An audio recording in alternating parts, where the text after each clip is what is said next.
Bonjour à tous et bienvenue à l'heure des pros ce matin. Le Conseil national de la refondation est un de ces comités théodules, selon l'expression de Charles de Gaulle, coquille vide dont la France a le secret pour brasser de l'air et qui accouche généralement d'un rapport qu'on s'empresse d'oublier.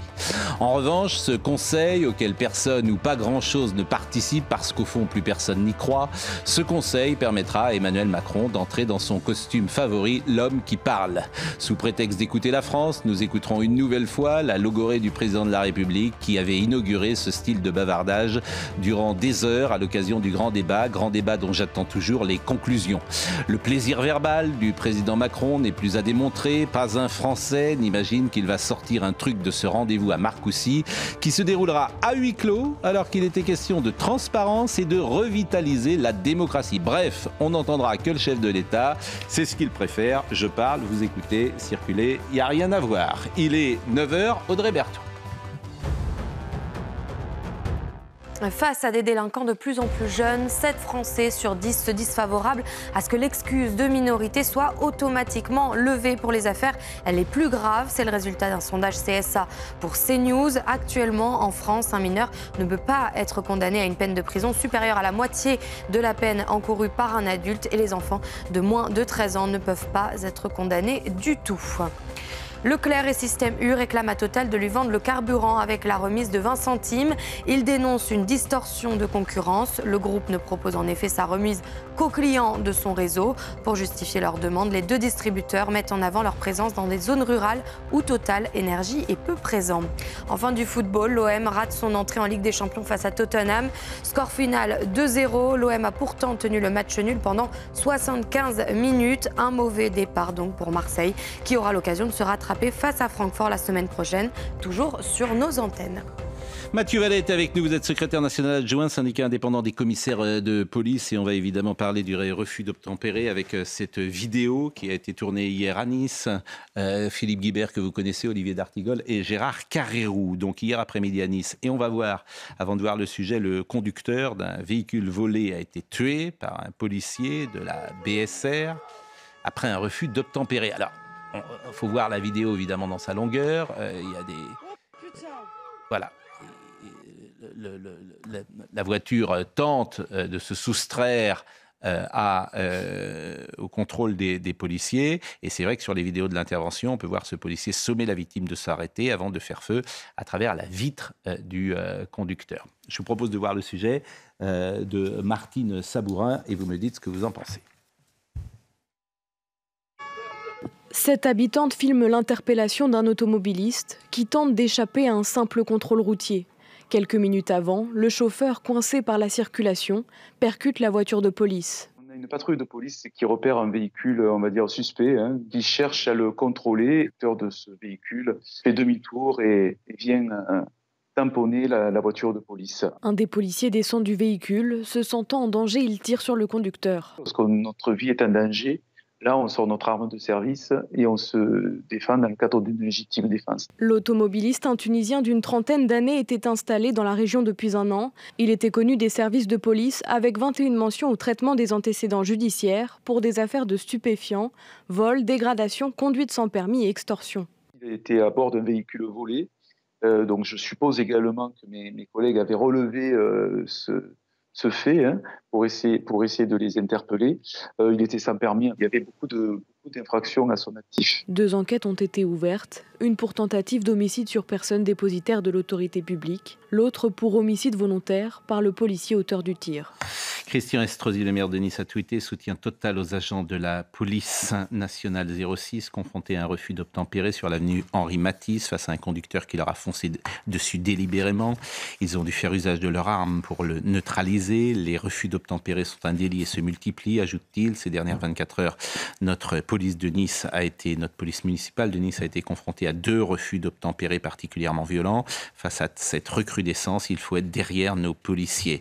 Et Anthony Boré, qui est le premier adjoint au maire de Nice, a dit aux côtés de la police nationale, rue Henri Matisse, qui a dû ouvrir le feu sur un individu sans permis à bord d'un véhicule volé.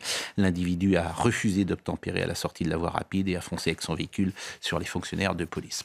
Alors, avant d'entamer le débat, bien évidemment, quelles que soient les conditions d'arrestation, de refus d'obtempérer, il y a des drames humains et que personne, évidemment, lorsqu'il y a un mort, ce qui est le cas ici, on ne peut qu'avoir un minimum de compassion, quel que soit le passé judiciaire de l'homme dont on parle.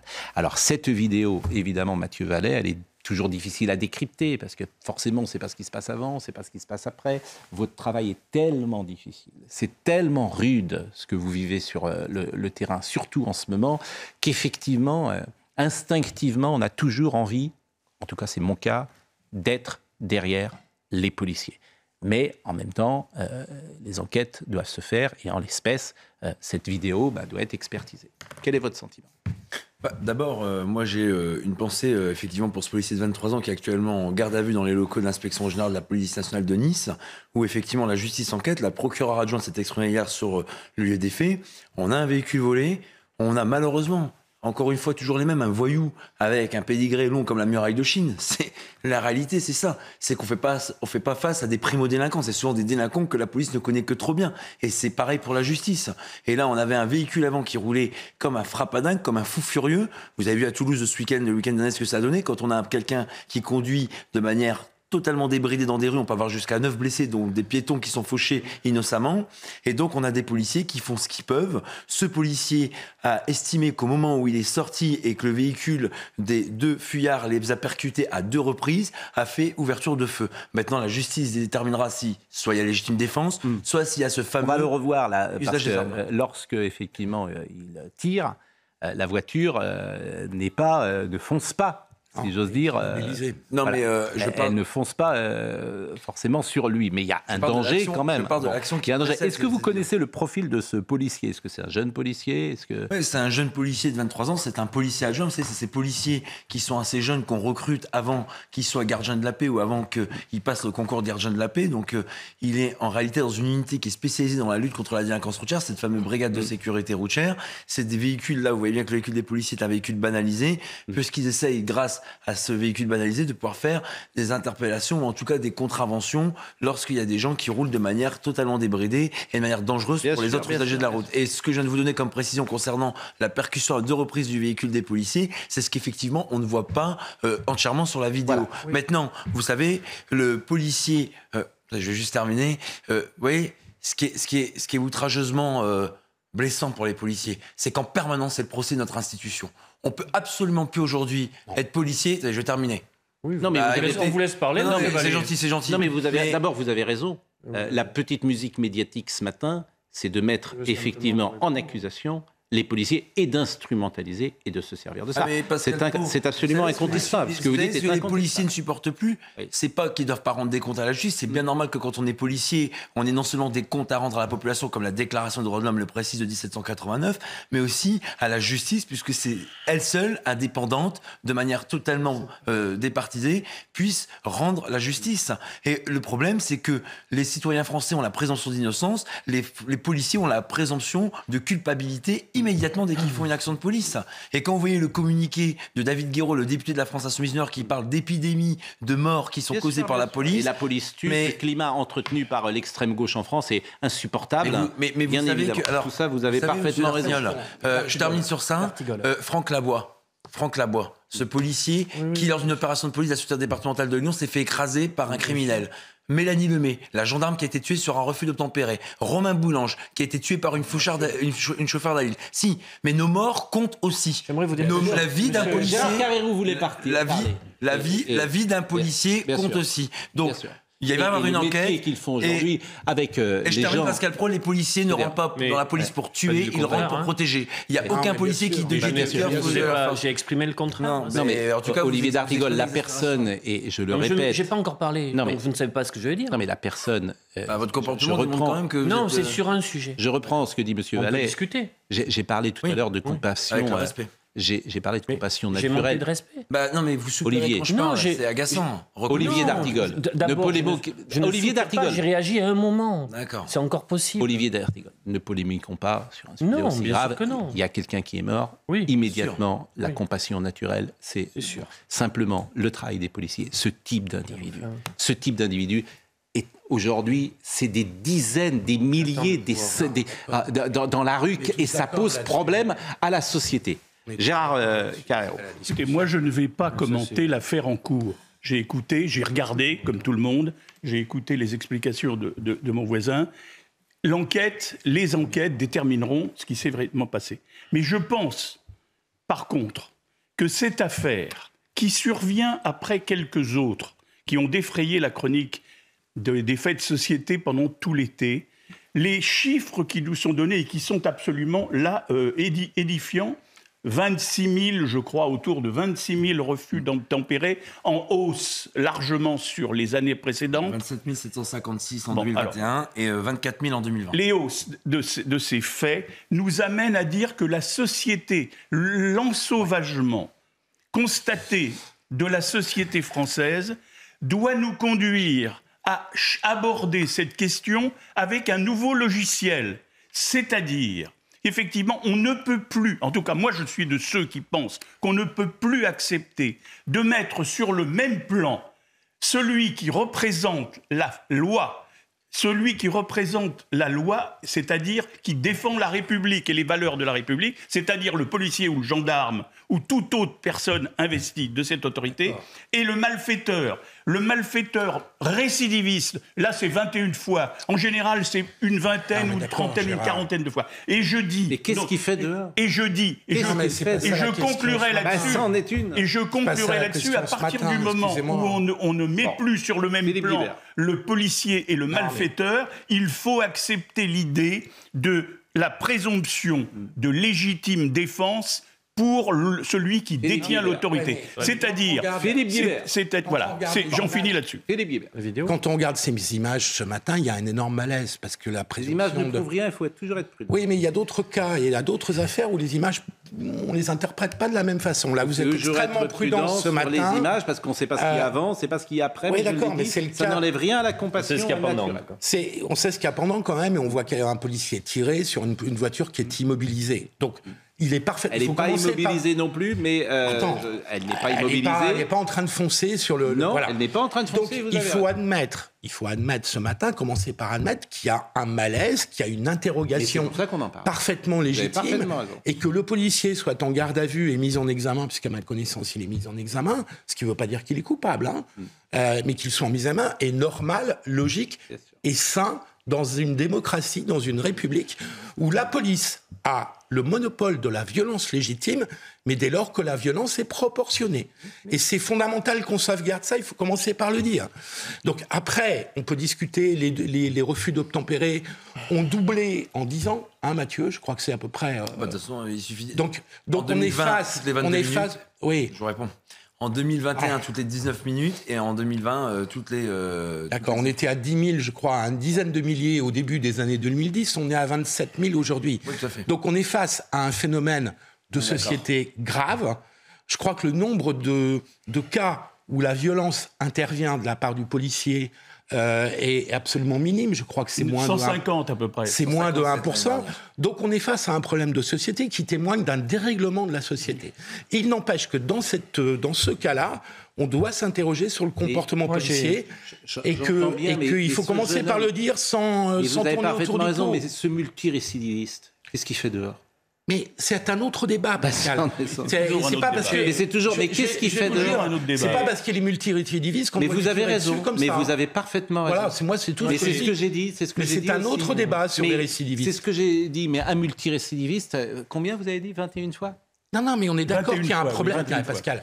On est tous d'accord. Mais je suis d'accord, je l'ai dit d'entrée. Il y a un problème de multirécidivisme. Je pense qu'autour de la table, on sera tous d'accord là-dessus. Olivier D'Artigol. Deux questions ce matin. D'abord, rappeler que les agents et forces de l'ordre exercent dans des conditions très difficiles, de plus en plus difficiles, que les refus d'obtempérer font partie de cette difficulté, puisqu'ils sont exposés à ces refus d'obtempérer. C'est eux les premiers exposés physiquement, dans l'exercice de leur métier et le maintien de l'ordre. Première chose, d'accord.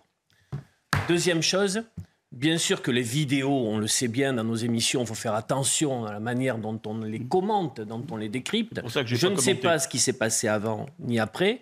Je vois tout simplement qu'au moment où le tir est déclenché, le véhicule n'est pas une arme par destination, puisqu'on voit bien la manœuvre. Dans ce moment-là, il ne semble pas que la voiture mette en danger le fonctionnaire. Moi, j'ai deux questions juste à poser. La première, c'est un constat. Quel que soit le pédigré de la personne qui est dans ce véhicule, même si elle a un casier judiciaire long comme le bras, comme vous l'avez dit, rien ne mérite de perdre la vie dans de telles conditions. Ça, c'est une première chose. Et moi, mes pensées, elles vont d'abord pour la victime et la famille de la victime.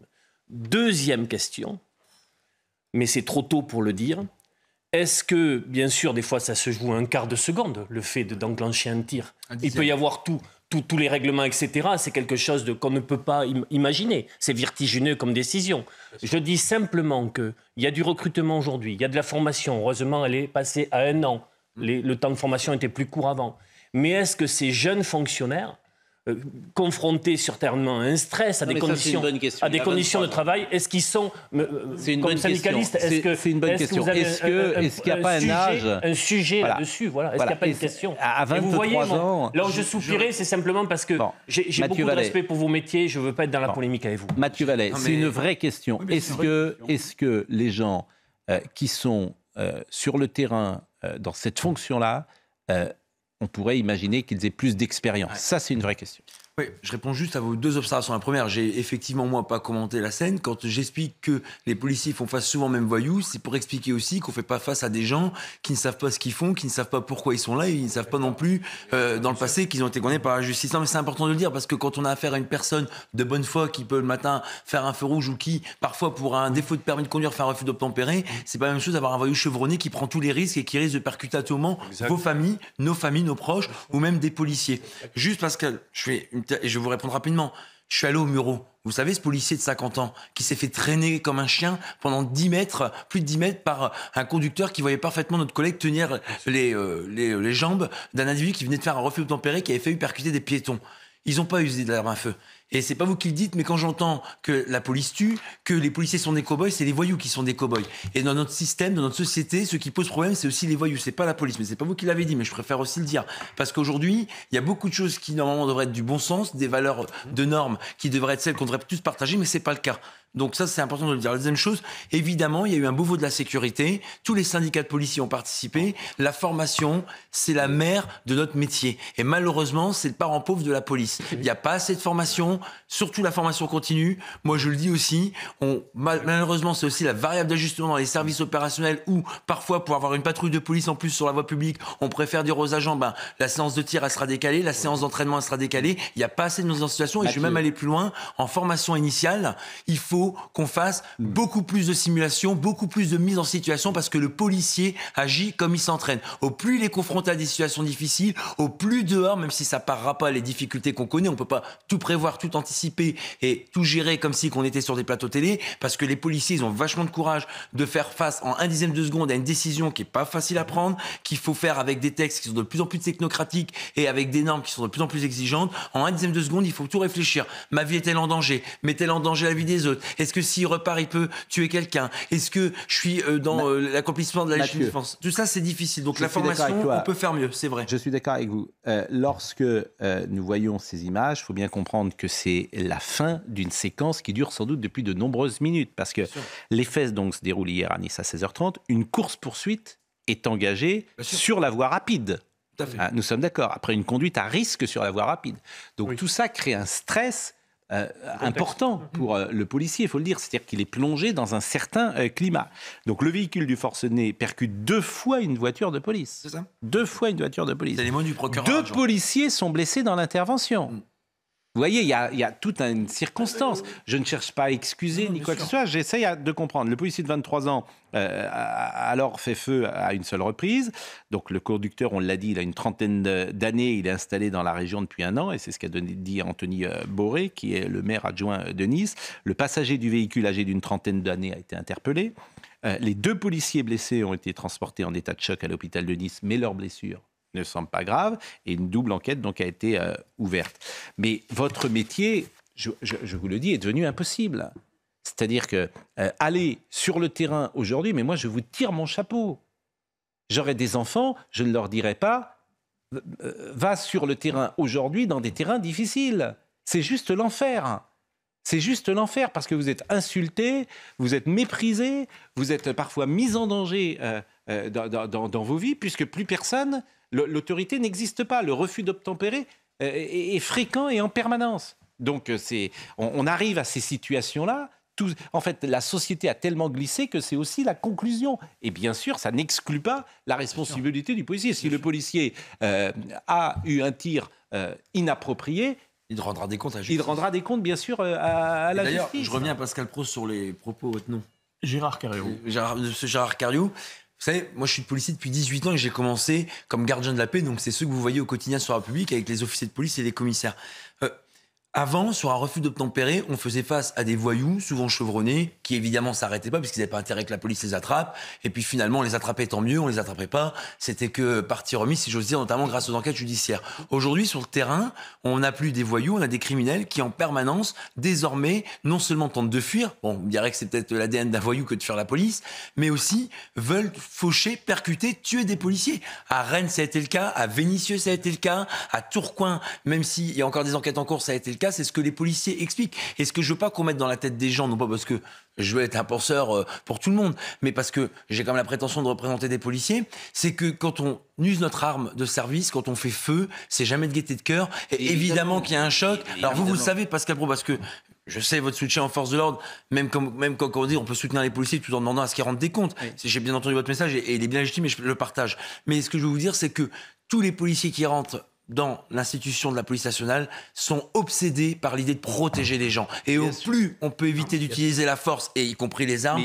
au plus on s'en porte mieux. Le climat médiatique, politique de certains qui mettent de l'huile sur le feu, et notamment l'extrême gauche, et notamment la France insoumise, disons-le, qui crée un climat général.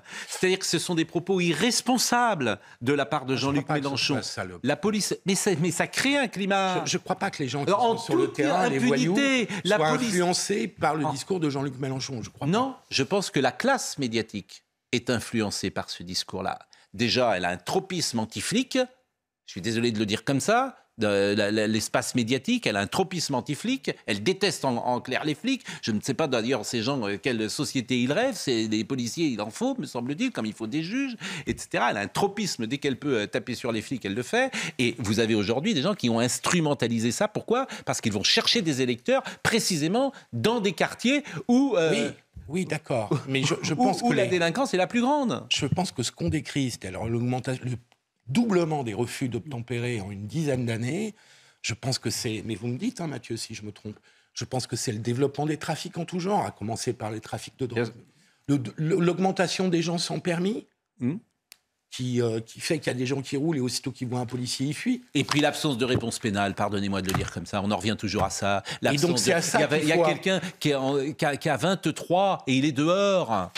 Alors, il faudra connaître son pédigré et moi, je voudrais savoir. Il faudra expliquer pourquoi il est. Le mot logiciel, ça fait plusieurs fois que je l'entends. On a tout essayé. Si vous ne changez pas de logiciel, mais c'est quoi le nouveau logiciel C'est quoi le nouveau logiciel ? Tolérance zéro. Oui, mais ça, c'est des mots, Pascal. La personne au-delà de 5 récidives, elle sort plus jamais. Plus jamais. D'accord. Voilà. Mais il faut avoir les places de prison, il faut avoir les centres de rétention pour les mineurs, il faut avoir... Une fois, 2 fois, 3 fois, 4 fois, 5 fois, 6 fois, il y a un moment tu sors plus. Non, mais il y a un risque. Tu ne sors plus. Alors évidemment, c'est un logiciel qui change à 100%, ce que je vous dis là. Il faut avoir les moyens matériels derrière de gérer. Voilà, exactement. Nous sommes en quel type de condamnation ? Et surtout, il y a un moment... Sur le trafic de drogue, par exemple. Mais il y a un moment, je vous dis, alors, je ne sais pas si c'est 5 fois, 6 fois, 7 fois, il y a un moment... Les multirécidivistes, ils ne sortent plus. Non, mais je suis d'accord avec vous. Mais il y a un risque démocratique. Il y a un risque démocratique. Je crois que vous êtes attachés, et je le sais, Philippe et Olivier, vous êtes très attachés autant que moi à la démocratie. Il y a un risque démocratique qui est celui-ci. Si le policier, le détenteur de l'autorité légale, est systématiquement, chaque fois qu'il y a un incident, mis au banc des accusés, avant toute enquête, il y a déjà... La petite musique, il est au banc des accusés. On ne trouvera plus de policiers, on ne trouvera plus de candidats de qualité pour faire ce beau métier. Je précise simplement que le thème de la conférence des universités du PS cet été, du PS, c'est la police tue. Et qui était au premier rang ? La maire de Rennes. Voilà les élus. Ça s'appelait la police tue au PS ? Bien sûr. Le thème de la conférence des universités du PS, c'était... je pense que les Cazeneuve, Valls, Chevènement donc, qu'est-ce que vous voulez que Pierre Jox et autres ministres de l'Intérieur de la gauche ne doivent plus... La pause, vous restez encore quelques minutes avec nous. Georges Fedek sera là aussi dans un instant. À tout de suite. Il est 9h32, Audrey Berthaud. En Seine-et-Marne, une rixe a éclaté hier à la gare de Savigny-le-Temple. Une vingtaine d'individus de 2 quartiers différents se sont affrontés. Un jeune homme de 17 ans a été victime de plusieurs coups de couteau dans l'abdomen. Il a été héliporté. 6 personnes ont été interpellées. Les arrêts maladie en hausse cette année, selon une étude publiée dans Le Parisien. 42% des salariés se seraient fait prescrire au moins un arrêt de travail, contre 38 l'année dernière. Dans le détail, 22% de ces arrêts maladie concernent le Covid, 21% des maladies ordinaires comme le rhume et 16% des troubles psychologiques. Enfin, ce rapport alarmant de l'ONU avec le Covid, le monde est revenu 5 ans en arrière. Pour la première fois depuis sa création, il y a plus de 30 ans, l'indice de développement humain qui prend en compte espérance de vie, éducation et niveau de vie a reculé 2 années de suite, alors que l'indice progressait de façon continue depuis des décennies. Vous paraissiez étonné tout à l'heure lorsque j'ai dit qu'aux universités du PS, il y avait eu un débat la police tue, avec au premier rang la maire de Rennes, qui est Madame Appéré, je crois, au premier rang. Bon, j'ai fait sortir le tweet, je ne sais pas si Marine Lançon va nous le montrer dans une seconde. Je ne sais pas d'ailleurs, Marine, si on pourra avoir la photo au premier rang. Mais c'est ça ce que j'appelle un climat. C'est-à-dire que la maire de Rennes assiste à une conversation ou un débat, ouais. La police tue, je trouve que c'est irresponsable. Voilà ce que je pense. C'est irresponsable. Tous les ministres de l'Intérieur socialistes qui sont succédés dans l'histoire de France depuis l'après-guerre doivent vraiment se retourner dans leur tombe pour une partie d'entre eux. Mais pour ceux qui sont vivants, que ce soit Bernard Cazeneuve, Manuel Valls quand il était socialiste, ou Jean-Pierre Chevènement. Mais vous trouverez ça nulle part dans la presse. Ces gens-là n'ont pas été des laxistes.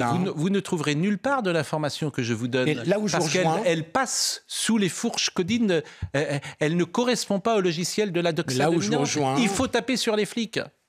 Là où je vous rejoins, c'est qu'il y a une régression dans la réflexion de base d'un certain nombre de gens de gauche et hélas du PS, auquel moi j'ai appartenu pendant 25 ans, qui est terrible et qui est affreuse, parce que en être là pour un parti qui a gouverné pendant une quinzaine d'années ou une vingtaine d'années sur les 50 dernières années. Et de reprendre les expressions de Jean-Luc Mélenchon. Est-ce qu'on l'a, le tweet, du gauchisme le plus bête. Oui. C'est embêtant, c'est plus qu'embêtant. On l'aura dans une seconde sans doute. On l'aura dans une seconde. Je vous propose, et Mathieu Vallet est resté évidemment avec nous pendant quelques secondes encore. Alors hier, effectivement, il y a 2 refus d'obtempérer qui viennent percuter dans l'actualité, puisque à Rennes, dans le cadre d'une opération anti-drogue menée à Rennes, une femme de 22 ans est morte et un homme de 26 ans a été blessé par le tir d'un policier. 2 enquêtes ont été ouvertes. Regardez le sujet de Régine Delfour. Il est 1h15 ce mercredi matin lorsqu'une opération anti-drogue tourne mal sur la bretelle d'accès à la route de Lorient à Rennes. Un lieu choisi délibérément pour appréhender un trafiquant très connu des services de police. Comme nous le précise David Levaux du syndicat SGP Police Bretagne. L'intervention a été faite dans un endroit le plus sécurisé possible pour qu'il n'y ait pas de dommages collatéraux. Malheureusement, l'interpellation ne s'est pas bien passée. Le conducteur percute plusieurs véhicules de police et blesse à la jambe un des policiers de la BRI. L'agent fait usage de son arme et blesse à son tour le conducteur au bras, avant que le projectile n'atteigne et tue la passagère, compagne du conducteur âgé de 22 ans et inconnu des services judiciaires. David Levaux invoque la légitime défense. Mes collègues se sont sentis en danger, ils étaient en danger, donc ils ont fait feu sur le véhicule pour le stopper et pour aussi sauver leur vie. Malheureusement, oui, il y a des dommages collatéraux, mais je tiens à redire quand même que là, on avait affaire à des individus archi connus, connus pour le gros trafic de stupéfiants. 2 enquêtes ont été ouvertes, l'une pour tentative d'homicide volontaire sur personne dépositaire de l'autorité publique contre le conducteur accusé d'avoir refusé d'obtempérer, l'autre pour violence volontaire ayant entraîné la mort sans intention de la donner et violence avec arme par personne dépositaire de l'autorité publique. Cette dernière a été confiée à l'inspection générale de la police nationale. Mathieu Vallet, quel est l'état d'esprit de vos collègues aujourd'hui ? Général, ceux qui sont sur le terrain. Sur l'affaire de Rennes, merci d'avoir rappelé, c'est des policiers de la brigade de recherche et d'intervention de la police judiciaire de Nantes qui étaient sur un gros dossier, parce que vous savez qu'à ce niveau-là, ils gèrent les narcotrafiquants et la grande criminalité. Ils font d'ailleurs des affaires de plus en plus conséquentes avec des saisies de plus en plus importantes et des démantèlements de réseau de plus en plus lourds. Et donc, l'état d'esprit du policier aujourd'hui, c'est qu'on fait face à un climat nauséabond, à un climat malsain. Et vous avez raison de le rappeler. En réalité, la police, effectivement, doit rendre des comptes. La police est là pour protéger le peuple. Et vous savez, Pascal Praud, je sais que vous le savez, et sur votre plateau aussi, qu'une grande partie de nos policiers sont issus du peuple. C'est souvent des gamins de classe ouvrière. C'est souvent des enfants qui, pour 2 000 € par mois, protègent la paix publique. Et d'une certaine manière, l'état d'esprit, c'est que, d'abord, être une cible, c'est pas une vue d'esprit. Vous savez, on n'oublie pas Jean-Baptiste Savage et Jessica Schneider qui ont été assassinés en juin 2016 à Magnanville par la Rossia Balin, devant leur enfant. La mère a été égorgée devant un petit-fils quand même de 3 ans. Et puis, vous savez, on sait que aujourd'hui, une partie des gens minoritaires et de la classe politique n'est pas dans la recherche de la vérité, elle est dans le discrédit permanent de la police nationale. Je suis d'accord avec vous. Et je rappelle qu'il y a un homme qui est mis en examen pour homicide volontaire. Oui, pour l'affaire du Pont-Neuf. Je ne sais pas d'ailleurs si vous avez des informations sur ce jeune homme. Est-ce que vous le suivez? Il avait quel âge? Il a 25 ans. Bon, voilà. C'est un gardien de la paix qui était originaire de La Réunion, qui est reparti chez lui. Et il est reparti là, à La Réunion? Il est reparti. Si vous voulez, il a un contrôle judiciaire qui est très strict. Il ne peut pas côtoyer ses collègues. Il ne peut pas retourner dans son service où il est affecté à la préfecture de police de Paris. Et il est mis en examen pour homicide volontaire, ce qui me paraît absolument incroyable.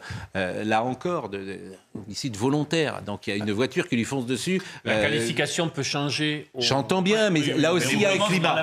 Donc je remercie Mathieu Vallet. On va recevoir Georges Fenech parce que là aussi, pour vous montrer le climat qui existe aujourd'hui en France et parfois dans la justice. J'ai appris cette chose folle ce matin que vous n'entendrez, je pense, nulle part. Il y a une enquête sur le maintien de l'ordre des manifestations Gilets jaunes. C'est-à-dire qu'un juge d'instruction va enquêter sur le maintien de l'ordre de l'ex-préfet de police Didier Lallemand au sujet des manifestations de Gilets jaunes à Paris fin 2019. C'est un vrai sujet. Je peux terminer? Durant lesquels certains auraient été nassés, selon la plainte de 2 figures des Gilets jaunes. La plainte a été déposée par 2 co-organisateurs de la manifestation du 16 novembre 2019. Et effectivement, ça n'arrive jamais. Jamais ça arrive, ce type de choses. Les nasses sont une horreur, y compris pour le maintien de l'ordre public. C'est un vrai sujet. Et les fonctionnaires de police, c'est même parce qu'ils n'ont pas l'initiative de faire les nasses, on leur demande, surtout dans des situations compliquées. Oui, enfin, les nasses sont... Mais non, tu peux pas quitter. Alors, tu vas manifester tranquillement. Oui. Tu te fais attaquer par... Non, il n'y a pas de manifestation tranquille. Mais malheureusement, il y en a... Ça, c'est pas vrai. J'aimerais bien revenir à... Ce n'est pas vrai, ça. Mais à cause de qui? Les casseurs? Pas des syndicalistes. Ce que je veux te dire, c'est qu'on a pu manifester pendant des années le 1er mai tranquillement, avec nos enfants sur les épaules, et qu'à partir du moment où les casseurs se sont imposés, on est dans des situations infernales. C'est des nasses. Les nasses, c'est quand tu as des gens qui sont venus avec aucune... C'est les casseurs qui sont nassés, c'est pas... Ah non, mais non, ça c'est inexact. C'est inexact. Bon. Tu as des manifestants qui sont nassés et qui voudraient partir pour se mettre en sécurité, qui ne peuvent pas. On va en parler en tout cas. On va en parler tout. Mais j'ai retrouvé le tweet parce que ça n'a pas été. C'est pas. Voilà. Le tweet, il est signé de Corinne Nara-Siguin. Voilà, Nara Siguin, c'est une jeune femme qui est réunionneuse, qui est secrétaire nationale à la coordination numéro 2 du Parti Socialiste. Exact. C'est pas n'importe qui, cette dame.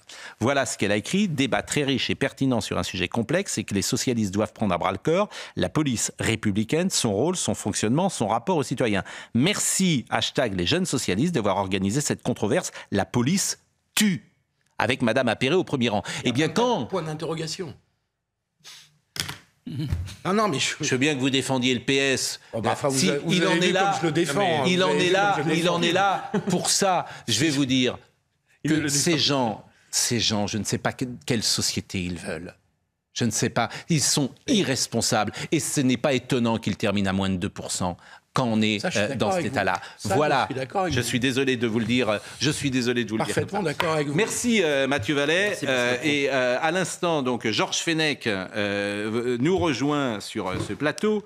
Et Georges, je l'ai appelé ce matin parce que j'ai découvert cette information. Pour tout vous dire, c'est une information du Figaro ce matin, qui est donc surprenante, puisque un juge d'instruction, bonjour Georges, va donc enquêter sur les pratiques de maintien de l'ordre de l'ex-préfet de police Didier Lallemand, accusé par 2 figures de Gilets jaunes de les avoir mis en danger en les nassant et empêchés de manifester à Paris en 2019. Fait rarissime, je lis le Figaro, ce magistrat va se pencher sur la légalité au regard du droit pénal de la gestion globale de cette manifestation, alors que la justice ne s'intéresse habituellement qu'à des pratiques individuelles comme des tirs litigieux de lanceurs de balles de défense. C'est-à-dire que là, on va prendre globalement le plan. Il y a eu une discussion, Pascal, sur la doctrine.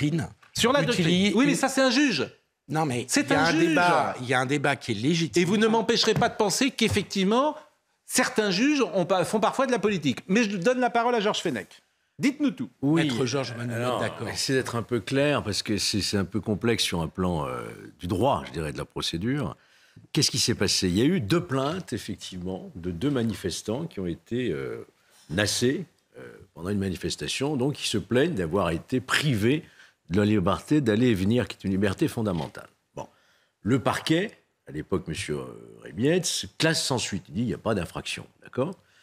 Ensuite de quoi, les 2 plaignants déposent une plainte avec caution de partie civile, c'est-à-dire qu'on saisit un juge d'instruction directement. Le juge d'instruction communique au parquet, le parquet dit il refuse d'informer. Il ne faut pas informer, ça ne sert à rien puisqu'il n'y a pas d'infraction. C'est là que le parquet, à mon avis, commet une erreur. Parce que le juge d'instruction, lui, applique une jurisprudence, vous voyez, c'est un peu compliqué, hein, de la Cour de cassation, qui dit que pour refuser d'informer, n'est-ce pas, il faut que, à supposer que les faits soient établis, il n'y ait pas d'infraction. Imaginons, par exemple, un exemple simple, une femme dépose plainte contre son mari pour vol d'effets personnels. Ben, là, c'est refus d'informer parce qu'il n'y a pas de vol entre époux. À supposer qu'il lui ait piqué ses affaires, il n'y a pas d'infraction pénale. Mais là, le juge d'instruction qui va instruire... Non, mais il n'y a pas de vol entre époux, vous ne savez pas. Ah non, donc, ça, je pense que c'est quand même l'information du matin. Ah, ouais.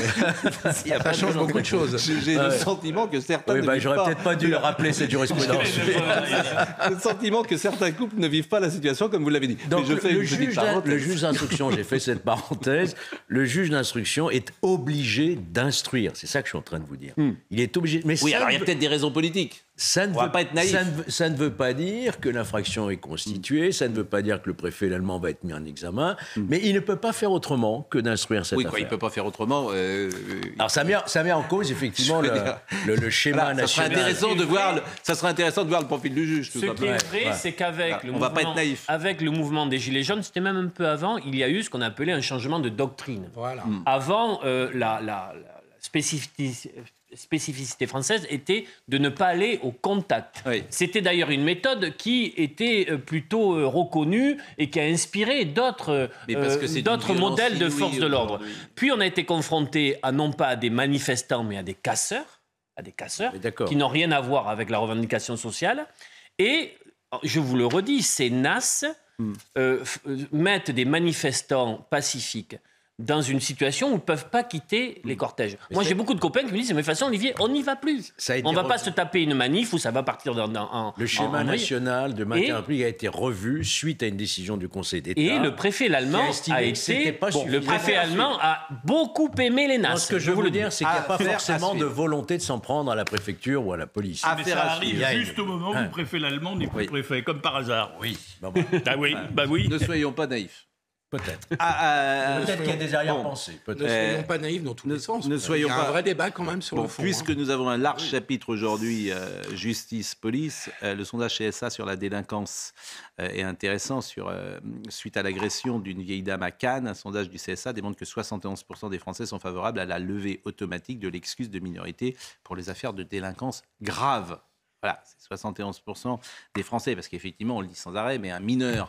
aujourd'hui, qui a 15 ans, ça n'a rien à voir avec un mineur. C'est déjà le cas pour les 16-18 ans. Le juge peut écarter, c'est pas obligation, peut écarter l'excuse légale atténuante de minorité. Par ailleurs, est-ce qu'on a assez de centres de rétention? Mais non, pour les mineurs, je ne sais pas des centres de rétention, ce sont des centres éducatifs fermés. Pardon. Il y en a une cinquantaine. Il en manque une cinquantaine encore. Il en manque une cinquantaine. Un par département. Est-ce qu'il ne faudrait pas commencer par combler ce manque d'une cinquantaine de centres? Commencer par ne pas être dans le déni avec Mme Belloubet qui expliquait que la prison n'était pas la solution. Voilà, ça serait pas mal ça, de changer justement de... C'est toujours la doxa actuelle. Voilà, ça serait pas mal de considérer qu'aujourd'hui, quand je dis changer de logiciel, c'est ça.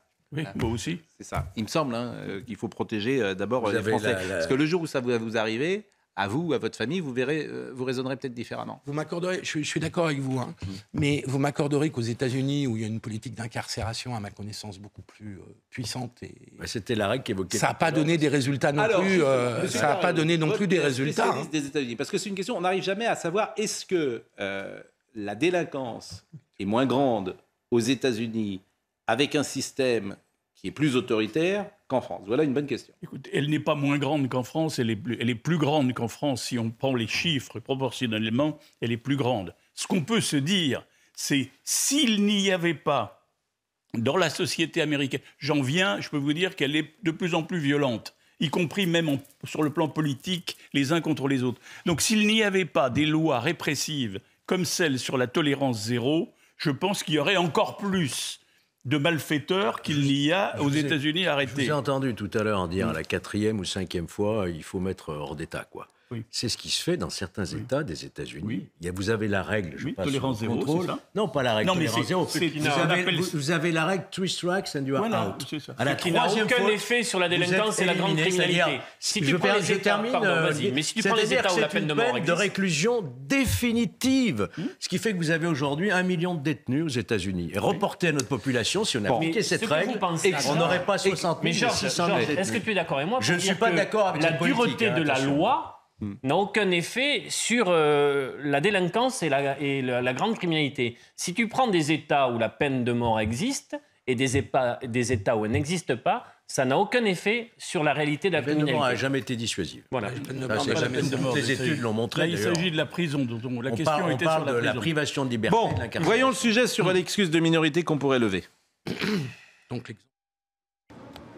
Le chiffre est sans appel. 71% des Français sont favorables à la levée de l'excuse de minorité pour les affaires de délinquance grave. En France, les mineurs reconnus coupables de crimes, délits ou contraventions bénéficient d'une atténuation de peine en raison de leur âge. Un chiffre élevé également chez les électeurs de gauche, même si ce dernier est à nuancer. On voit notamment que à gauche, eh bien, le soutien est peut-être un peu moins net qu'à droite. On note que à gauche, c'est une mesure approuvée à 62%, alors qu'à droite, elle va être approuvée à 78%, et notamment à 84% chez les sympathisants du parti d'Éric Zemmour. Une très légère nuance est également à noter en fonction du sexe, puisque 50% des femmes sont favorables à la levée de l'excuse de minorité, contre 52% des hommes. Je voudrais rappeler quand même que sous Nicolas Sarkozy, on est allé beaucoup plus loin, puisque nous avions créé des tribunaux correctionnels pour les mineurs de 16 à 18 ans. C'est-à-dire qu'ils étaient jugés comme des majeurs, pareil, par un tribunal correctionnel, pas par un tribunal pour enfants. Bon, ça a été immédiatement abrogé par l'arrivée de François Hollande. Mais sur cette question d'excuses atténuantes de minorité, on peut déjà l'écarter pour les 16-18 ans. On ne peut pas l'écarter pour les moins de 16 ans. Donc, est-ce qu'il n'y a pas matière à réflexion, et ce sondage le montre, peut-être déjà à abaisser la majorité pénale de 16 à 15 ans? Certains le sollicitent, certains responsables politiques sont d'accord avec ça. C'est-à-dire de descendre à 15 ans. Et puis rendre plus difficile le fait de ne pas écarter l'excuse légale atténuante, notamment pour des récidivistes. Il y a beaucoup de policiers qui sont en garde à vue en Seine-Saint-Denis, par exemple. 48 policiers du tribunal de Bobigny se mettent en arrêt maladie pour dénoncer leurs mauvaises conditions de travail. C'est quasiment la moitié des agents travaillant au tribunal judiciaire de Bobigny. Il y a 98 policiers qui travaillent habituellement. Il y en a 48 en arrêt de travail. Vous vous rendez compte, la France... En fait, est-ce que vous vous rendez compte, la France, l'état de la France, en fait? L'état de notre pays, en fait, c'est terrifiant. C'est terrifiant. Voyez le sujet. Voici l'un des couloirs menant aux cellules du tribunal de Bobigny, inondés. Ici, un rat se promène sur les bureaux des agents de police. Des conditions de travail intenables pour les fonctionnaires affectés au dépôt, le lieu où sont gardés les prévenus en attente de leur audience. Sur 90 policiers, près de 40 sont en arrêt maladie. Ils n'ont pas le temps parfois de faire des fouilles de sécurité, ce qui fait qu'il y a des objets qui ne devraient pas rentrer dans le tribunal. On sort d'un été extrêmement chaud, il n'y a pas de clim, la ventilation c'est très compliqué. Les syndicats dénoncent aussi la vétusté des cellules où sont placés les prévenus. Venu constater les conditions dans lesquelles travaillent les policiers, le sénateur Thierry Maignan demande une intervention plus concrète de l'État. Les villes ne pourront pas tout faire. Donc il est nécessaire, et surtout en Seine-Saint-Denis, de donner des forces supplémentaires à la police. Ils travaillent dans des conditions déplorables. On sait, l'esprit républicain en Seine-Saint-Denis, s'il y a un endroit où on s'en prend aux forces de police, c'est vraiment en Seine-Saint-Denis. La préfecture de police confirme que la baisse des effectifs, conjuguée à l'augmentation de l'activité judiciaire, est à l'origine de la surcharge de travail dont souffrent les policiers, mais que la situation serait provisoire.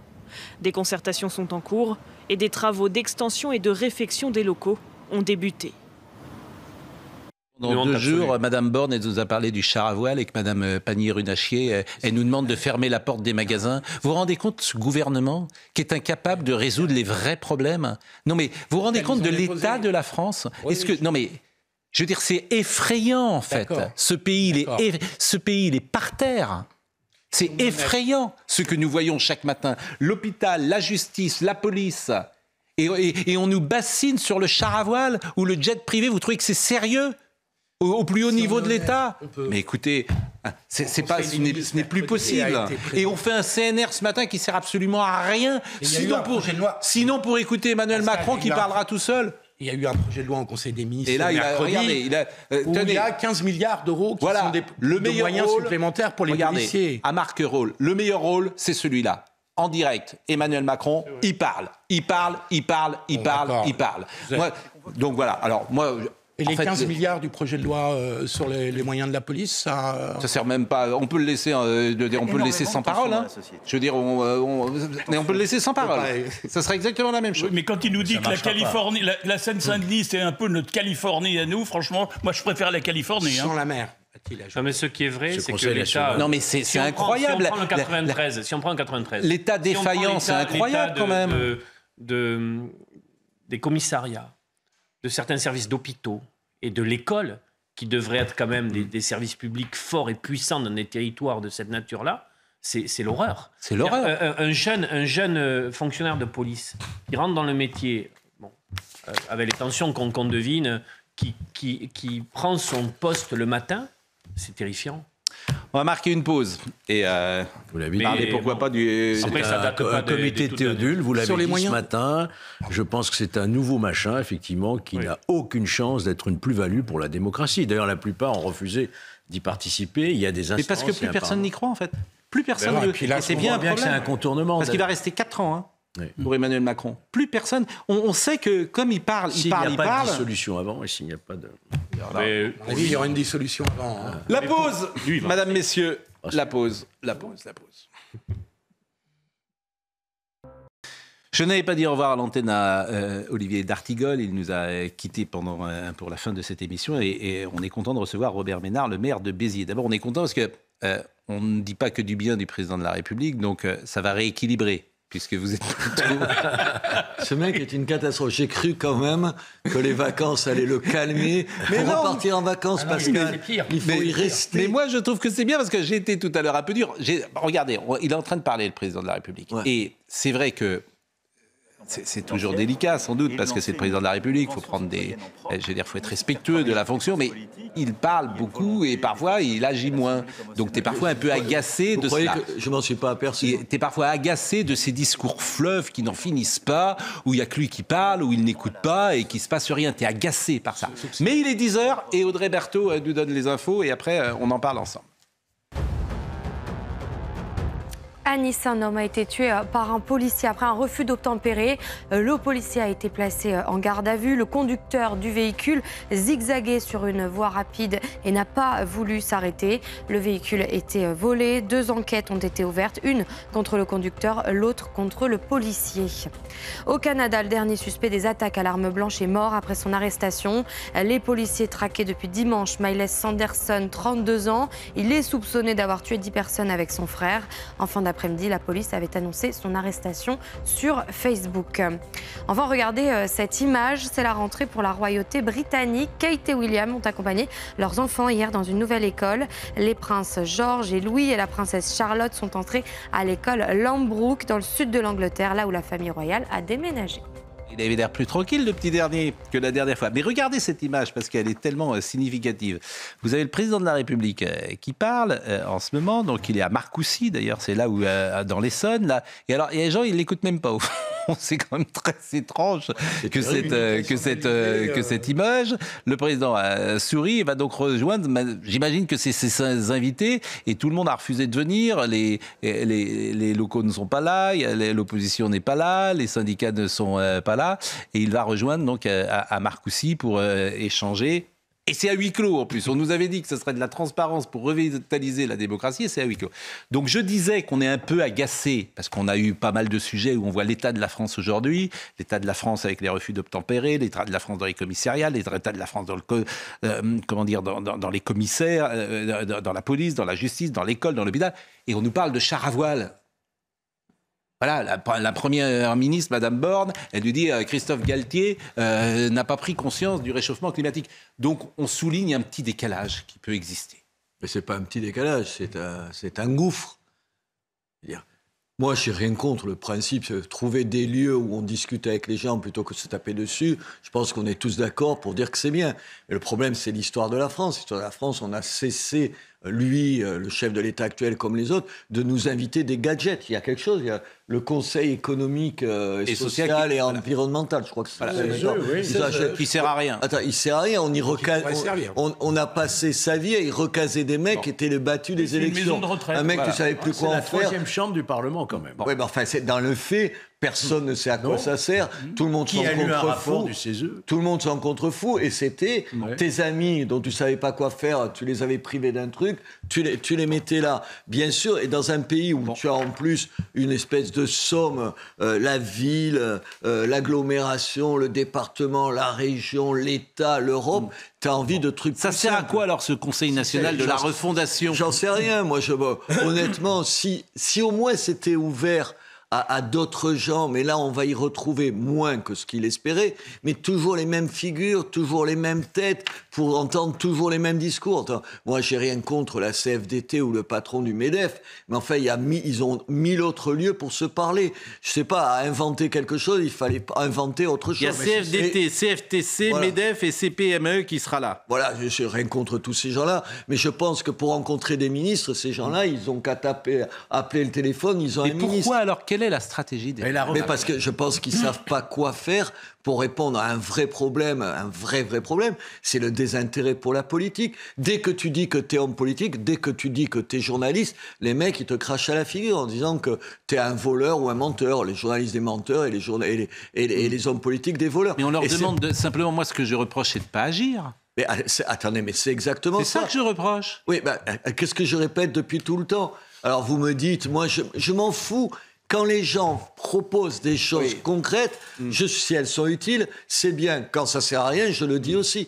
Bien sûr que c'est un problème. Mais par exemple, on a fait le thème du nucléaire. Oui. On a souligné que les décisions qui ont été prises sont mauvaises depuis 10 ans. Que là où on en est, c'est parce que, entre autres, on a fermé Fessenheim, et entre autres parce qu'Emmanuel Macron n'a pas été performant sur la stratégie nucléaire. C'est factuel ce que je dis là. Ah oui, mais attendez, vous croyez que je suis en désaccord? Bon, voilà, c'est factuel. Alors, c'est beaucoup plus important parce que ces décisions qui ont été prises ne sont pas bonnes. Elles ont été prises pourquoi? Pour des raisons idéologiques. Il fallait en finir avec le nucléaire. Et plus pratiquement, et plus concrètement, plus basiquement, plus minablement, parce qu'on voulait faire plaisir aux écolos, on les voulait dans le gouvernement et on était prêt à s'asseoir sur tout ça. Les précédentes initiatives qui se rapprochent de près ou de loin à ce CNR, ça a été un échec. Rappelez-vous la Convention citoyenne sur le climat, ça a accouché de quoi? Une souris. Rappelez-vous le grand débat national avec le cahier des doléances. Tirer au sort des gens. Mais ça n'aboutit à rien. Par contre, s'il y a une refondation qu'on peut attendre, en tout cas c'est celle que j'espère personnellement, c'est la refondation de nos institutions.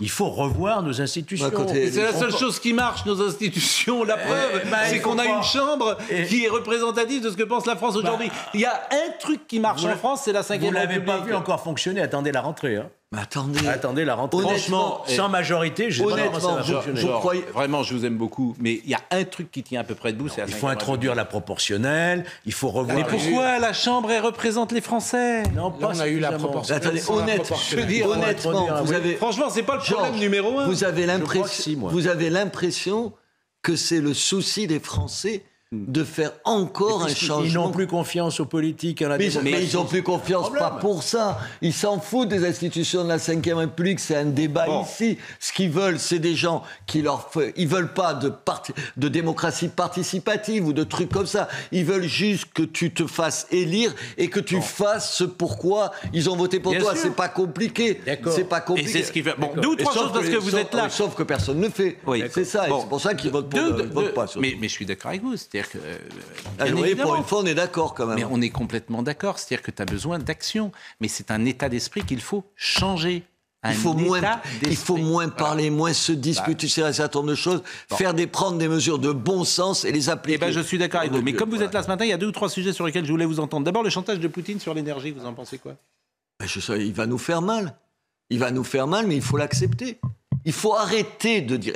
Il faut arrêter de faire croire aux Français que cette guerre qu'il faut soutenir, attendez, vous connaissez ma position, je veux dire, c'est la liberté, c'est pas des mots. Moi, j'étais ce week-end en Ukraine de nouveau.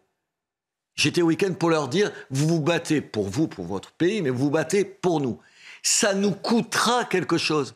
Essayez de faire croire que ça n'aura pas de conséquences pour notre train de vie, pour notre façon de vivre, c'est mentir aux gens. Vous dites pourquoi les gens mentent, pourquoi les gens ne supportent plus les politiques ? Parce que quand à la droite de la droite et à la gauche de la gauche, pour pas dire autre chose, ils vous racontent « Ah oui, mais c'est terrible, on va payer plus cher l'essence. » Et oui, on va payer plus cher l'essence. Et oui, tout va être plus cher. Et oui, la vie va être beaucoup plus compliquée. Quand il y a la guerre quelque part, ça a des conséquences. Et essayez de faire croire. Moi, j'ai passé 20 ans comme patron de Reporters sans frontières. On se connaissait, Pascal, dans des zones de guerre. Croire qu'il y a la guerre à tes portes de ton pays et que ça n'a aucune conséquence, c'est un mensonge éhonté. Et du côté du Rassemblement national, comme du côté de la France insoumise, pour faire plaisir à leur électorat, ils disent « Ah oui, c'est pas bien, mais c'est pas bien quoi ? Comment tu veux faire autrement ?» Et attendez, et le pire, je regardais un sondage ce matin et tout ça, c'est que nos Ukrainiens, ils ont raison. C'est ce qu'ils m'ont dit, les Ukrainiens. Ils ont peur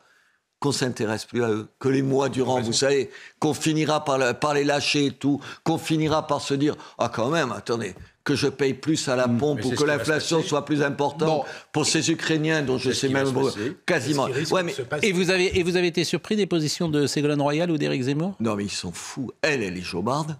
Honnêtement, c'est pas la... je vais retirer le mot que pour vous, je vais le retirer. Elle dit quoi ? Je vais retirer ce mot, le modérateur que je suis. D'abord, je trouve qu'on a déformé ce qu'elle a dit, si vous permettez. Pardon. On a déformé ce qu'elle a dit. Elle n'a pas dit exactement ce qu'on lui a fait dire. Enfin, attendez, moi, j'ai regardé ce qu'elle a dit. Quand je trouve que c'était un mot gentil de ma part. Oui. Bon. Parce que dire autant d'âneries, autant de contre-vérités... Attendez, moi, je ne suis pas un adepte des Nations Unies spontanément, mais ce sur quoi elle dit, les Nations Unies, Human Rights Watch, qui sont américains, Amnesty International, qui en plus vient de faire un rapport sur l'Ukraine terrible, sur les autorités ukrainiennes, dire à ce point le contraire, elle s'en est d'ailleurs aperçue, et tout ça. Mais non, mais pourquoi elle fait ça ? Et Zemmour ? Et Zemmour.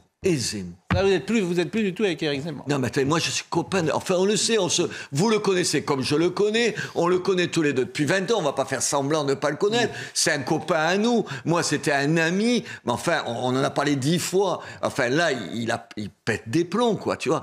Tout ça, ils détestent tellement les Américains, ces gens-là. Ils les détestent à ce point. Avec une petite fascination pour Poutine. Mais attendez, d'abord, ils détestent les Américains. Donc, tous les ennemis des Américains, l'ennemi de mes ennemis sont mes amis.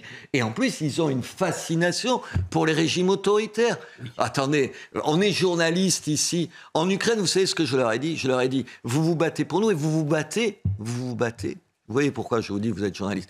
Vous vous battez pour les Russes. Vous vous souvenez ? Je vous ai appelé à l'époque et tout. Il y a un journal, le seul journal indépendant à Moscou, il s'appelle Novaya Gazeta. Le seul. Tout le reste, ils en ont. Depuis 2000, il y a 5 de leurs journalistes qui ont été assassinés. Ça, c'est pas je te menace bien comme sûr, ça et tout ça. Je veux dire, ces gens-là, le combat qui se mène en Ukraine, c'est aussi pour eux. Mais bien sûr, il n'y a même pas de discussion. Débarrassent d'un dictateur. Il n'y a pas de discussion sur qui est Poutine. Il n'y a pas de discussion. Non. Vous recevez Ségolène Royal, là, vous la recevez, vous lui demandez de dire une phrase toute simple. Vous faites remarquer la même chose avec, je ne sais pas qui, la France insoumise ou la droite, Marine Le Pen ou Éric Zemmour, et vous leur dites, dites-moi, M. Poutine est un dictateur. Dites-leur, demandez-leur juste de dire dans leur bouche ça, On prend les paris là sur Mélenchon. Vous pensez qu'ils ne le diront pas? Mais aucun ne le dira. Ça leur écorche la bouche de le dire. Et il est quoi ce garçon? Il est quoi d'autre? Ça s'appelle comment? Pourquoi ils le disent pas? Pourquoi il y a 1000 précautions oratoires? Vous savez, comme tous ces hommes politiques qui répondent jamais à tes questions, qui répondent à côté. Mais tenez, faites le test. Vous pouvez le faire. Vous leur demandez au cadre. Vous envoyez une équipe, vous leur dites Monsieur Poutine est un dictateur. La prochaine oui ou non? question. Est-ce que Vladimir Poutine est un dictateur? Au 4. On verra. Bon, je me dis parfois si vous aviez des responsabilités. Non, mais si vous aviez des responsabilités au plus haut niveau, je me dis est-ce que vous auriez ce langage-là? Quand je dis que faut changer de logiciel, à chaque fois que je vous écoute, je me dis que vous incarnez ce changement de logiciel, non pas tant d'ailleurs par ce que vous proposez parfois, mais par l'état d'esprit que vous manifestez. C'est ça le changement de logiciel. C'est-à-dire que vous dites les choses. Le franc-parler aussi. Voilà. Et oui, c'est ça. C'est exactement ça. C'est-à-dire qu'on change de logiciel. On dit les choses. On dit les choses directement, concrètement, et on avance comme ça. On discute, on peut ne pas être d'accord. Et alors je me dis, si Robert Ménard, je dis n'importe quoi, vous seriez Premier ministre, peut-être que vous n'auriez plus cette liberté de parole. Peut-être que vous ne pourriez plus dire ça. Peut-être que l'administration, vous ne pourriez pas la bouger. Peut-être qu'on ne peut rien faire lorsqu'on arrive au plus haut niveau de l'État. Moi, je me suis posé cette question. Oui. Je me suis dit... parce qu'on me l'a dit, alors vous allez voir, en 2 temps, parce qu'on me l'a dit à la mairie, on m'a dit « Ouais, mais quand tu es dans l'opposition, tu peux dire ce que tu veux. » Honnêtement, je fais ce que je dis. Mais c'est plus facile dans une mairie. Alors, la question, c'est ça, la seule question... Parce qu'avec l'administration française, vous êtes par exemple Premier ministre, vous avez Bercy avec vous, vous avez les techniciens, etc. Vous les bougez pas. Vous les bougez pas. La seule question qui va, et où j'ai pas de réponse... La réforme de l'État, ça va être compliqué. La seule... parce que je me suis posé exactement la question. Le truc, c'est se dire, est-ce que ce que tu peux faire au niveau d'une ville, ça pourrait être reconductible au niveau d'un pays. Longtemps, je me suis dit, mais non, c'est exactement, c'est plus compliqué. Enfin, moi, il y a tout un tas de choses. Voter le budget de la France, honnêtement, je vous le dis de vous à moi, j'y comprends rien, quoi, tu vois. Et je pense qu'il y a les 3/4 des députés qui ne comprennent rien. Pourquoi? Vous êtes capable de le lire, vous, le budget de la France? Mais c'est pour ça que les techniciens de Bercy ont pris le pouvoir. Ouais, et attendez, donc je me suis... C'est exactement donc je me suis dit... Parce qu'il faudrait y comprendre tout. Faudrait que ce soit très simple, en fait. Mais on va te dire, ah oui, c'est plus compliqué. Mais le problème, on me l'a dit à la ville. On m'a dit à la ville, un budget, la ville et l'agglo, c'est 400 millions. Vous allez rien y comprendre. Au bout d'un moment, j'ai compris comment, finalement, c'était des comptes d'épicier. Comme à la maison, c'était pas beaucoup plus compliqué que ça. Mais nous, on pourrait dire, Poutine, c'est un dictateur, c'est un criminel de guerre. Mais si un chef d'État, Joe Biden ou Macron, dit ça, il n'y a plus de dialogue possible avec un criminel de guerre. Oui, alors il ne le dirait peut-être pas comme ça, vous avez raison. Mais là, vous avez raison, vous ne diriez pas c'est un dictateur. Alors, autre chose sur lequel... Sauf que les 4 que j'ai cités, aucun au pouvoir, et déjà, ils ne sont pas capables de le dire, quand même. Alors, autre chose sur laquelle je voulais vous entendre ce matin, c'est la nouvelle offre souverainiste. Alors, on ferait. Alors aujourd'hui, c'est vrai que souvent, Ménard varie. On peut le dire comme ça. Bien, souvent, Ménard varie, j'ai le droit. Un mec, mais non, mais tu vois un gosse qui te fait les poches, tu as envie de lui en coller une de temps en temps. Non, mais c'est vrai que vous avez parfois été avec Marine Le Pen, parfois avec... Bon, vous évoluez, mais je vous le reproche pas, parce qu'on est tous pareils. On est tous pareils, on commande. Mais deux, tu peux dire, Pascal Praud, il dit sur ce point un truc vrai, et sur l'autre point, il dit une connerie. Et tu peux dire les deux sans te fâcher avec les gens. Je suis d'accord avec vous. Mais cette offre nouvelle souverainiste, par exemple, de Michel Onfray, est-ce que, par exemple, vous reconnaissez dans ce discours? C'était ça ma question. Non, attendez, moi, je lis Michel Onfray depuis des années. J'ai de l'admiration pour un mec qui écrit autant de livres. Mais qu'est-ce que ça veut dire concrètement? Qui tu vas mettre sur la même table les souverainistes, c'est quoi concrètement? Au-delà des mots, c'est en gros le bloc Marine Le Pen et le bloc Mélenchon. Et sur l'immigration, ils vont dire quoi, les deux? Sauf que c'est pas une petite question. Sur la sécurité, qu'est-ce qu'ils vont dire? Les flics tuent, pour citer un. Ils dénoncent Maastricht, en fait. Voilà, c'est ça le grand truc. C'est les Maastrichtiens. Pardon, je suis basique, mais j'avais compris quand même que c'était ça. Est-ce que le refus, la mise à l'index, les critiques sur tous les tons de Bruxelles, ça suffit à faire une politique? Tout à l'heure, on parlait de l'anti-américanisme primaire qui les conduit à soutenir tout un tas de régimes autoritaires. Pascal, Bruxelles, c'est un certain nombre de nos soucis. Mais attends, demande aux agriculteurs si ça leur a pas sauvé la peau. Là encore, il faut peut-être être un peu plus concret. Bon. Ce que je pense... Alors vous êtes où alors aujourd'hui ? Mais moi, je suis maire de Béziers. Vous êtes comme Michel Jobert, vous êtes nulle part. Mais non, il est terrible. Ou ailleurs, il était ailleurs. Vous êtes où ? Mais je suis sur les réponses que je donne là. Ouais. Voilà, non, je ne suis pas un opposant de l'Europe.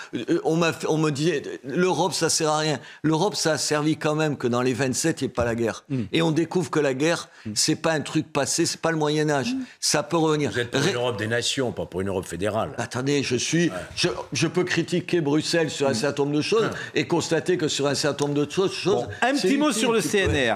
Un petit mot sur le CNR, parce que je crois qu'on est avec Régine Delfour. Régine Delfour, qui est en direct donc de Marcoussis. Marcoussis, c'est là où d'habitude les rugbyman, l'équipe de France de rugby. Oui. C'est Clairefontaine, l'équipe de France de football. Mais Marcoussis, c'est pas très loin. Ça s'appelle pareil, le Centre national de rugby. Hein. Centre national de rugby, le SNR. Bon, bonjour Régine Delfour. Vous avez écouté le président Macron, j'imagine. Qui est là, qui n'est pas là, et qu'est-ce qui se dit, et ça va durer combien de temps, et les enjeux. Oui, bonjour Pascal. Alors oui, le président est arrivé aux alentours de 10h. Il nous a parlé pendant 10 minutes. Alors il parle de rebâtir du consensus sur la situation de la France, notamment sur deux enjeux très importants, la transition démographique et climatique. Alors il veut évidemment des forces vives, il les appelle les représentants des forces vives au cœur des débats. Il a été interrogé évidemment sur le fait que tout le monde n'était pas présent. Seule une quarantaine de personnes est présente sur les 52 personnes qui ont été invitées.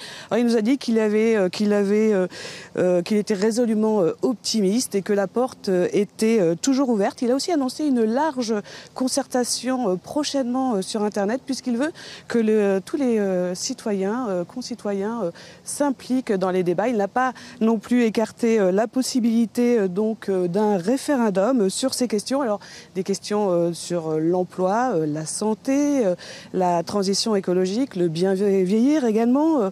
Une journée qui va être jusqu'à 18h, alors où des syndicats sont là, seuls 3 syndicats, la CFDT et aussi l'UNSA qui sont là. Il y a beaucoup d'associations d'élus. Et puis alors c'est une consultation qui est à huis clos. François Sauvadet nous a dit qu'on leur avait demandé de poser leur portable à l'arrivée. Moi je sens qu'il y a une grande fébrilité. Fébrilité au niveau du... C'est très intéressant. Vous entendez parler de référendum, vous entendez parler de l'article 49.3, vous entendez parler de consultation des citoyens par Internet. On sent qu'il y a une prise de conscience que le pouvoir n'est plus ce qu'il était et que donc on cherche d'autres issues. Et la rentrée va être extrêmement difficile. Moi, c'est comme ça que je ressens une grande fébrilité. Et je trouve intéressant quand même, c'est plusieurs fois qu'Emmanuel Macron fait allusion au référendum. C'est-à-dire, est-ce que c'est du bluff, une norme qui est brandie pour dire au Parlement, écoutez, si vous ne faites pas passer les réformes, moi je pourrais les faire passer par référendum. C'est ça. Je vois pas laquelle réforme. Franchement, je ne vois pas une référendum qu'il ne pourrait pas faire passer, par exemple, sur la retraite. Si vous allez au référendum, il ne va pas mieux la faire passer par le référendum, si vous me permettez. Mais un des seuls syndicalistes qui se sont rendus aujourd'hui donc, à Marcoussis, qui n'est pas rien, c'est Michel Berger de la CFDT.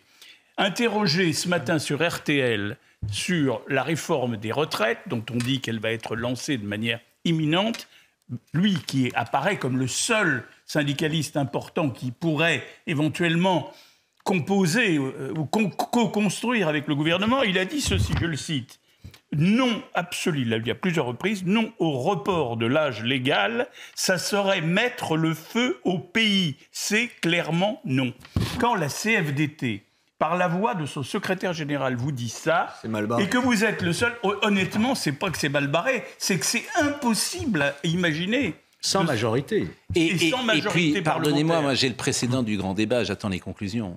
Attendez. Elles n'ont jamais été produites. Non, mais vous savez que la réforme des retraites du précédent c'est un truc, dans le président.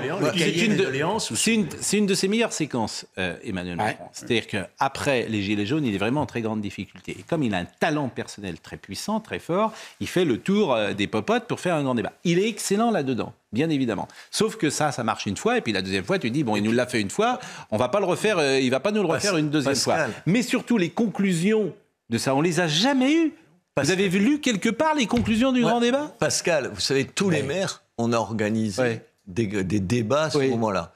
Il y a des tonnes de documents. On a tout fait passer au préfet. Et c'en est où? Mais rien, je ne sais rien. Mais c'est incroyable, comme c'est prendre des gens pour des imbéciles. C'est vu une restitution. Je dis, c'est même formidable. Vous avez là, dans toute la France, pas 40 personnes, pas 500 personnes, pas 5000, 50 000, des centaines de milliers de personnes qui ont passé des soirées à débattre, à dire voilà ce qu'on peut faire. Est-ce qu'il y a quelqu'un qui a pris ça et qui s'est dit... Personne. Qu'est-ce qu'il en est sorti? Mais personne. Édouard Philippe n'est jamais venu un jour pour nous dire voilà, le grand débat, Emmanuel Macron l'avait fait, mais il n'y a eu aucune suite. Attendez, hormis la réforme des retraites, qui n'était pas le sujet central du grand débat. Travail de tous les gens, de la présence de tous ces millions de Français qui ont essayé de dire ce qu'ils vivaient, comment ils le vivaient et tout. Tu pourrais te dire, on va en sortir quelque chose. Décision. Je sais que c'est des trucs. Je sais que notre ami Serge, notre ami Gérard Carrérou est un fan absolu. Et peut-être même une groupie du j'ai appelé Michel Berger au lieu de Laurent Berger. Du pianiste, mais bon. C'est Laurent Berger. C'est Laurent Berger. Oui, je m'étais corrigé moi-même. Mais... Il manque quelqu'un qui est près de moi. Magnifique, les chansons de Berger. Magnifique. Je me retourne, tout le monde est là, etc. Bon, alors Olivier Véran, Olivier, il est là, Gauthier Lebret, avec nous, parce qu'il y a les confessions intimes d'Olivier Véran, mais là aussi, est-ce que c'est le jour d'Olivier Véran de publier son petit livre pour nous raconter qu'il dort dans un petit lit au ministère Là, c'est même un peu indécent. Voilà, je trouve vraiment que ces gens me surprennent. C'est-à-dire qu'il est porte-parole du gouvernement, il fait un petit livre, généralement on fait son livre après avoir quitté le gouvernement. Il nous explique qu'il a eu un burn-out, qu'il a vu ceci, qu'il a vu cela. Les confidences intimes ou les confessions intimes de M. Véran. Gauthier Lebret, est-ce que c'est le bon jour au bon moment? Vous avez tout résumé, Pascal. Bonjour, cher Pascal. Effectivement, certains Français pourront juger cela indécent de dire, alors on va le citer précisément, hein, j'ai vécu dans mon appartement de fonction à 30 mètres de mon bureau, un appart dans son jus avec un lit à matelas orthopédique qui grince des années 80. Il dit aussi qu'il gagne 6 500 € net par mois. Et puis effectivement, il y a cet épisode du burn-out où il dit j'ai touché du doigt le burn-out, je crois, un matin vers la fin de la première vague, entre un conseil de défense et un conseil des ministres dans le parc de l'Élysée. J'ai eu des vertiges, de profondes nausées, les jambes qui flageolent. À l'époque, je dormais 3 heures par nuit, je sautais plein de repas. Le stress était permanent, puis j'ai regardé les arbres, j'ai soufflé et c'est reparti sur le coup. Ensuite, je me suis mis à la méditation. Ça m'a beaucoup aidé. On rappelle quand même que c'est une vraie maladie, hein, le burn-out, et qu'il ne suffit pas de regarder les arbres pour s'en remettre, surtout de la part d'un ancien médecin. Et il y a une autre partie, plus sanitaire, hein, dans le livre et l'interview ce matin au Parisien d'Olivier Véran, où effectivement, il revient sur... il fait plusieurs mea culpa, d'ailleurs, Olivier Véran. Sur les masques, il dit on s'est trompé, purement et simplement, mais aussi sur plusieurs décisions qui paraissent bien ridicules aujourd'hui, absurdes. Par exemple, effectivement, sur la réouverture des terrasses, vous savez, où il fallait séparer les tables par des bacs à fleurs ou des plexiglas. Donc aujourd'hui, on peut même en rire parce que c'est effectivement plutôt cocasse. Et puis, il tacle aussi Didier Raoult. Didier Raoult, vous le savez, qui est dans la tourmente. Il parle d'un MacGyver déguisé en chaman. Je ne sais pas si c'est le moment. Je vous assure, il y a un profil psychologique chez certains qui... Non, mais c'est un vrai problème sur leur coupure avec les gens. Honnêtement, tu te vois dire aux Français... en gros, je ne gagne que 6 500 € par mois. Ouais. Mais comment tu peux le dire?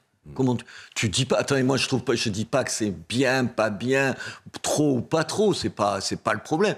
Mais juste t'en parles pas. Tu te plains pas de ça. Enfin, comment vous pouvez le faire quand les gens ils gagnent ce qu'ils gagnent? C'est pas ça que j'ai relevé d'important. Attends, non, mais bien sûr, je comprends. Non, mais j'ai relevé d'important quand même. Terminé.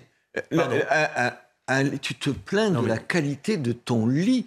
Enfin, tu es tombé sur la tête. Il faut quand même rappeler qu'Olivier Véran était en charge de la lutte contre l'épidémie.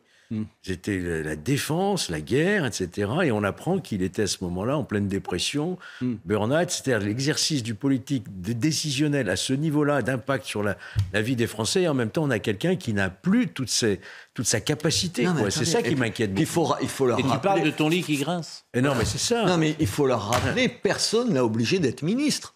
Moi, personne m'a obligé d'être maire. Je t'assure. J'ai voulu l'être. Combien ça gagne un maire, tiens? Moi, je gagne exactement, je vais vous le dire, comme maire, 3 300 € net par mois, plus 1 400 € comme président de l'agglomération. Voilà, et je ne me plains pas. Bien sûr. Mais je suis un maire qui a diminué de 30% à la mairie et à l'agglo les indemnités que je devrais normalement toucher. Et honnêtement, ça va très bien. J'ai pas de problème d'argent. Je ne veux pas tomber à bras raccourcis sur le gouvernement tous les matins, même si depuis la rentrée, on est moi, en tout cas, je suis assez rude, mais c'est vrai qu'il donne des verges pour se faire battre. Oui, ce qui est gênant, c'est que c'est centré sur lui, visiblement, son propos. Évidemment. Parce qu'il sort un livre de réflexion sur les leçons de la pandémie. Il s'appelle le narcissisme, ça. Et ça s'appelle c'est Instagram, c'est TikTok. C'est assez répandu dans le sommet de l'État actuellement. Il a quelques qualités. C'est la maladie de l'époque. Hein. Il a sûrement plein de qualités, mais il est d'une arrogance. On s'était quand même supporté pendant 1 an. Hein, et demi. Oui. Il est pas arrogant. Moi, il veut pas venir non plus. Moi, ça fait partie de ceux qui veulent pas venir sur ce plateau. Mais j'en ai beaucoup. Hein. Ah ouais. Monsieur Véran, Monsieur Dupond-Moretti. Oui. Que des amis. C'est incroyable de refuser. Ce que vous voulez que je dise, Monsieur Mélenchon, ils veulent pas venir. Il y en a d'autres qui viennent quand même. Comment ? Oui, il y en a qui viennent. Monsieur Darmanin vient. En fait, ceux qui sont très bons, ils viennent. Ça, c'est un coup de pied de l'âne. Mais c'est vrai, Gérald Darmanin, il vient, il est très bon. Vous étiez là l'autre jour. Tu lui poses des questions, il est très bon. Il répond aux questions quand t'as pas peur. Et nous, on a posé des questions. Et on a posé des questions qui n'étaient pas faciles pour lui ce jour-là. On lui a dit, voilà, au Stade de France, ce que vous avez dit, vous n'avez peut-être pas dit des choses exactes. Bon, on a fait notre métier. Et il a répondu. Et puis après, le téléspectateur choisit. Il reste 44 secondes. Je voulais simplement vous dire qu'à la rentrée, le collège public Elsa Triolet à Saint-Denis a interdit le port des claquettes chaussettes pour des raisons de sécurité lorsque les élèves sont amenés à manipuler des produits chimiques. Alors, ce que je trouve extraordinaire, c'est qu'il y ait des gens qui viennent en claquettes chaussettes à l'école. Vous savez, les rappeurs font ça, les claquettes. Vous savez ce que c'est qu'une claquette ? Une claquette. Vous savez pas ce que c'est qu'une claquette pour la chaussure ? Non. Non, mais vous vivez où ? Vous savez pas ? Attendez. C'est ça. Alors, vous avez des Audrey, vous n'avez pas de claquette ? Ah oui. Une claquette. Bon. C'est pas trop mon Alors, d'accord. Ah ben voilà, c'est ça une claquette chaussette. Et voilà. Bon, et ce que je trouve extraordinaire, ça fait 2 ou 3 fois que j'en parle, les lois non écrites de la société, elles ont volé. Une loi non écrite, par exemple. J'étais avant-hier dans un magasin, un petit magasin de proximité où on achète des bananes, des poires et puis de l'alimentation. Et il y avait une dame qui était là en disant « Bon, Georges et Nicole seront là !» Tout le rayon entendait. Et alors, moi, j'étais tout seul, je me suis marré, j'ai dit « Vous direz à Georges et Nicole que je ne peux pas venir ce week-end. » Et regardez, bon, ça, c'est des lois non écrites. Tu parlais pas tout fort. C'est écrit nulle part que tu parles pas tout fort dans un rayon. Il y a des gens. Pareil, et à dans l'école, le train. tu n'entres pas en étant habillé n'importe comment. Dans un train aujourd'hui, mais c'est. Parfois, c'est incroyable. Tu as un type qui... Alors, les professionnels. Bon, alors, vous prendrez 22 kilos de bois, vous direz à Roger d'Abla. Bon, tu as envie de lui dire, mais ça va, quoi. Je ne suis pas obligé d'avoir ta conversation. Bon, ça, c'est les lois. C'est les règles implicites de la civilité. Les lois non écrites. Eh bien, elles ont explosé. Et les claquettes chaussettes, il y a des gens qui... Ça en fait partie. Audrey Berthaud, c'est à vous. Un juge va enquêter sur les pratiques de maintien de l'ordre de l'ex-préfet de police Didier Lallemand. Il est accusé par 2 figures des Gilets jaunes de les avoir mis en danger en les empêchant de manifester à Paris fin 2019. Ils ont déposé plainte pour atteinte arbitraire à la liberté individuelle, entrave à la liberté de manifestation et mise en danger d'autrui. À Bagneux, dans les Hauts-de-Seine, un bus de la RATP a été caillassé. Ça s'est passé mardi soir aux alentours de 22h. Le chauffeur a été contraint d'accélérer pour échapper aux projectiles. 2 passagers ont été légèrement blessés par des éclats de verre. Enfin, du football, Liverpool s'est fait dominer hier soir par Naples pendant la première journée de la Ligue des Champions. Les finalistes du dernier championnat ont fait une entrée totalement loupée. Score final 4-1. Et le match était à suivre, bien sûr, sur Canal+.